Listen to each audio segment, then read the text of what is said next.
Have you ever wondered about the mysterious UFO sightings that occurred in Washington in 1952? Let's take a step back in time to the late evening hours of a Saturday, July 19th in that very year. Edward Nugent, an air traffic controller at Washington National Airport, was going about his routine when he noticed something peculiar on his radar. 7 unidentifiable blips had appeared, situated about 15 miles southwest of the city. No known aircraft were reported in the area, making this event even more perplexing.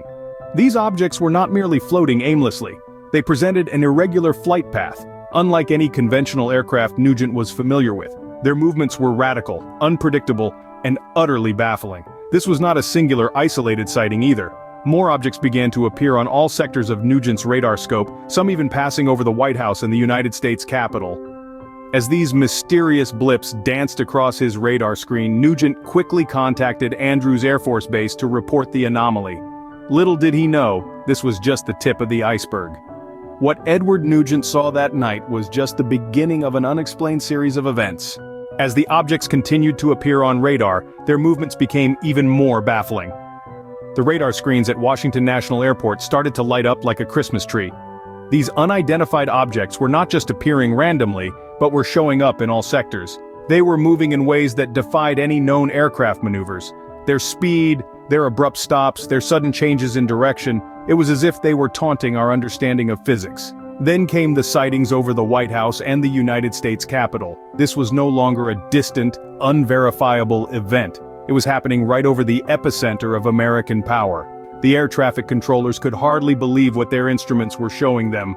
It was at this point that they decided to call Andrews Air Force Base. The situation had escalated beyond their control and they needed military assistance. Yet, the sightings weren't confined to just the radar screens. People started to look up and notice.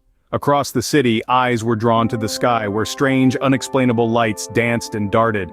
These eyewitness accounts added another layer of complexity to the unfolding mystery. But it wasn't just radars picking up these anomalies. Eyewitnesses also reported seeing strange lights in the sky. As news of the sightings spread, public anxiety grew. The government had to respond. The wave of UFO sightings in the skies over Washington, D.C. in July 1952 wasn't just a flash in the pan. It was a phenomenon that gripped the nation, capturing headlines and sparking a surge of public interest and concern. Reports of unidentified objects on radar screens and mysterious lights in the sky stirred a pot of uncertainty. The media, hungry for answers, put the pressure on the government to provide some form of explanation, and so, the United States government proposed a theory. The sightings were the result of a temperature inversion, a natural weather phenomenon that can cause radar signals to behave unpredictably. However, this explanation didn't sit well with everyone. Many witnesses, including those who had seen the lights with their own eyes, disagreed vehemently. They felt their experiences were too vivid, too real to be easily dismissed as a trick of the weather. The public's trust in the government's explanation wavered, and the cries for a more substantial investigation grew louder. For the government, the surge in UFO sightings was more than a curiosity. It was a matter of national security. The Cold War was at its height, and the possibility of unidentified aircraft flying unchallenged over the nation's capital was deeply troubling. The government's priority was to allay fears and maintain public order. As the pressure mounted, it became clear that a simple explanation wouldn't suffice. The public was demanding answers and they weren't satisfied with the government's temperature inversion theory. The government found itself in the hot seat, grappling with a mystery that defied easy solutions. With the public unsatisfied with the government's explanation, something had to be done. In an attempt to quell the growing concerns and answer the media's questions, Generals John Samford and Roger Ramey held a press conference at the Pentagon. In the summer of 1952, the nation's capital was buzzing with reports of unidentified flying objects. The sightings were so frequent and so inexplicable that they caught the attention of the military's top brass. The situation escalated to such an extent that it compelled General Samford and Ramey to step into the limelight and address the issue publicly. On the 29th of July, the two generals convened a press conference at the Pentagon, the heart of American military operations. The goal was threefold. Firstly, they aimed to assuage the public's escalating anxieties surrounding these mysterious sightings.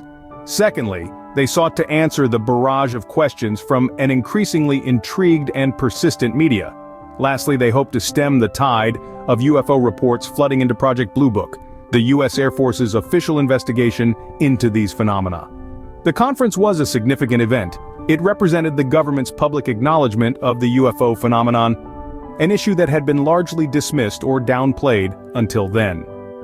The generals presented their findings, arguing that the sightings were most likely due to natural phenomena such as temperature inversions, where layers of warm air trap cooler air beneath them, causing radar signals to bounce in unpredictable ways. However, many disagreed with this explanation, arguing that it failed to account for the eyewitness accounts and the unusual flight characteristics of the objects. These dissenting voices maintained that something more extraordinary was at play, something beyond our current understanding. The Washington UFO incident of 1952 remains one of the most well-known and mysterious cases of unidentified flying objects in history. Despite the government's attempts to explain it away, the incident continues to captivate, perplex, and fuel ongoing fascination with the possibility of extraterrestrial life.